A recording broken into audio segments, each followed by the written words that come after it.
இந்த வீடியோக்குள்ள போறதுக்கு முன்னாடி நம்ம சேனலை சப்ஸ்கிரைப் பண்ணாதவங்க சப்ஸ்கிரைப் பண்ணிடுங்க, பக்கத்துல இருக்க பெல் பட்டனையும் கிளிக் பண்ணிக்கோங்க.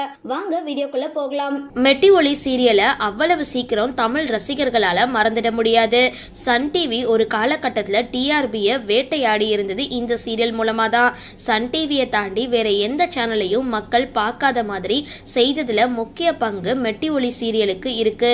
சிதம்பரம் அவருடைய மகள்கள் தனம், சரோ, லீலா, விஜய், பவானி இவங்களை திருமணம் செஞ்சு கொள்ற மாப்பிள்ளைகள் அவங்களுடைய உறவினர்கள் தான் அப்படின்னு தரமான குடும்ப கதையை வழங்கினது இந்த சீரியல்.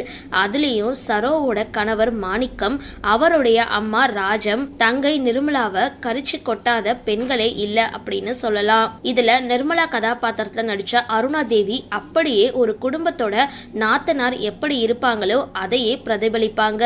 நிர்மலா இந்த சீரியலுக்கு அப்புறம் திருமுருகனோட கல்யாண வீடு மற்றும் இன்னும் பல சீரியல்கள்லயும் நடிச்சிருந்தாங்க.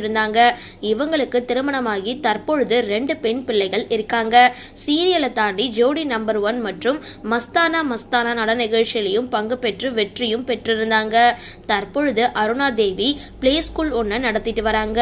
தன்னுடைய மகள்களை பிளே ஸ்கூல்ல படிக்க வைக்கும் பொழுது அவங்களுக்கு இந்த ஐடியா வந்திருக்கு. வருஷத்துக்கு 20 பிள்ளைகளை மட்டும்தான் அட்மிஷன் போட்டு இந்த பள்ளியை நடத்திட்டு வராங்க.